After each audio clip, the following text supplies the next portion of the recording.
Assalamualaikum warahmatullahi wabarakatuh. Perkenalkan, nama saya Intan Putri Ayu Pertiwi, NIM 2021-67025, Prodi Akuntansi kelas A. Di sini saya akan membahas mengenai apa itu pasar modal dan pasar uang. Untuk mengetahui lebih jelasnya, yuk simak video berikut ini. Table of contents pada pembahasan kali ini, yang pertama ada definisi pasar modal dan pasar uang, yang kedua ada produk pasar modal dan pasar uang, yang ketiga teknik analisis, yang keempat ada manajemen risiko, dan yang terakhir ada teori portofolio.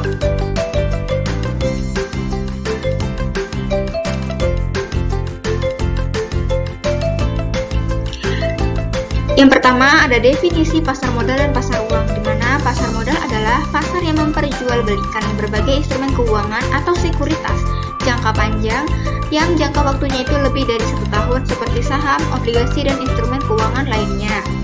Lalu yang kedua ada pasar uang, adalah pasar yang memperjualbelikan surat berharga jangka pendek yang jangka waktunya itu tidak lebih dari 1 tahun.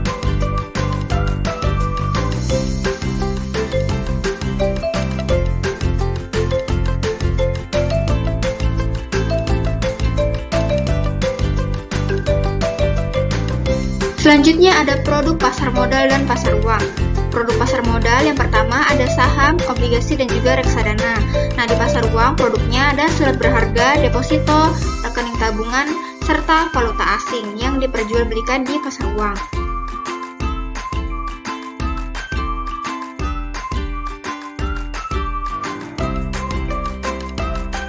Selanjutnya ada teknis analisis, di mana ada dua, yaitu analisis fundamental dan analisis teknikal. Nah, analisis fundamental sendiri adalah metode analisis instrumen keuangan yang didasarkan pada kondisi ekonomi, kinerja keuangan, industri, dan juga prospek perusahaan. Lalu ada analisis teknikal. Nah, analisis teknikal adalah metode dalam menganalisis pergerakan harga dan volume perdagangan instrumen keuangan.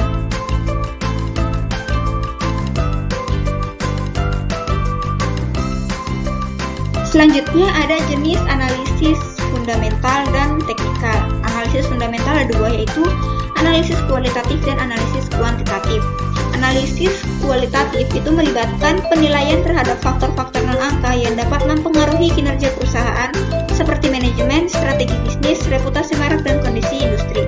Lalu analisis kuantitatif itu melibatkan evaluasi angka-angka dan data keuangan perusahaan seperti laporan keuangan, rasio keuangan, serta indikator kinerja.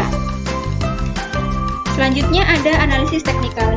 Yang pertama ada analisis pola grafik atau chart pattern analysis.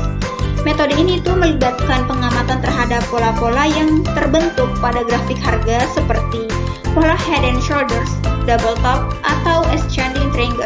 Nah, pola-pola ini itu dapat memberikan petunjuk tentang arah pergerakan harga selanjutnya. Yang kedua ada indikator teknis atau technical indicators. Nah, indikator teknis ini adalah alat bantu yang digunakan untuk mengidentifikasi tren, momentum, dan kondisi jenuh beli atau jenuh jual pada pasar. Contohnya, indikator teknis yang umum digunakan adalah Moving Average Relative Strength Index atau RSI. Selanjutnya ada Fibonacci retracement. Nah, metode ini itu menggunakan deret angka Fibonacci untuk mengidentifikasi level-level support dan resistance potensial. Dengan menggunakan tingkat retracement Fibonacci, trader ini dapat mengidentifikasi area mana harga mungkin berbalik arah atau melanjutkan trennya.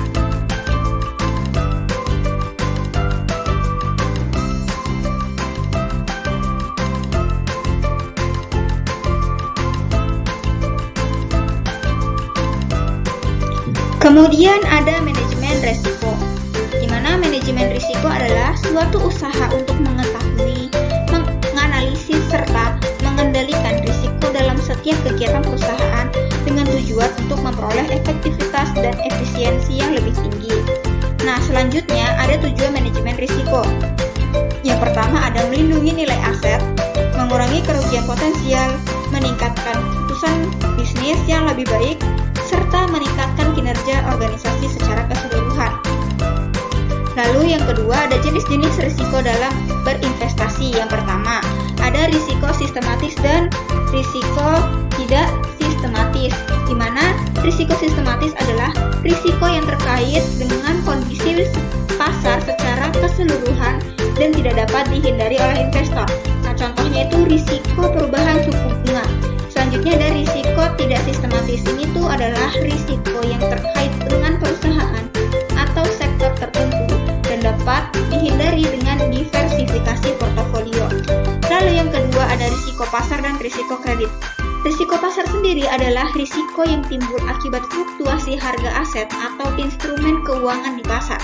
Lalu risiko kredit adalah risiko yang timbul akibat kemungkinan pihak yang berhutang tidak mampu atau tidak mau membayar kembali pinjaman atau kewajiban finansialnya.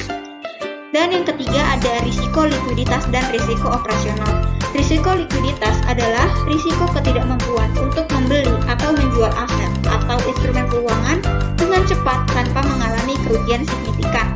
Lalu, risiko operasional adalah risiko yang terkait dengan kegagalan proses, sistem, atau orang dalam suatu organisasi.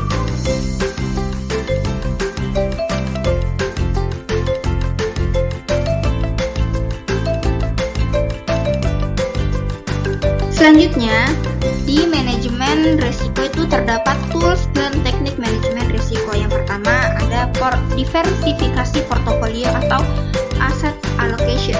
Itu suatu teknik manajemen risiko yang melibatkan penempatan dana investasi dalam berbagai jenis aset yang berbeda. Yang kedua ada forward contract, di mana kontrak yang memungkinkan dua pihak untuk membeli atau menjual aset pada tanggal tertentu di masa depan dengan harga yang ditentukan dari sekarang. Selanjutnya ada value at risk. Itu adalah teknik analisis risiko yang digunakan untuk mengukur potensi kerugian di masa depan dalam suatu investasi atau portofolio. Selanjutnya ada sensitivity analysis dan stress testing. Nah, sensitivity analysis ini adalah mengukur sejauh mana perubahan dalam satu variabel dapat mempengaruhi hasil investasi. Sedangkan stress testing ini menguji sejauh mana suatu investasi atau portofolio ini dapat bertahan dalam kondisi pasar yang ekstrim atau tidak terduga.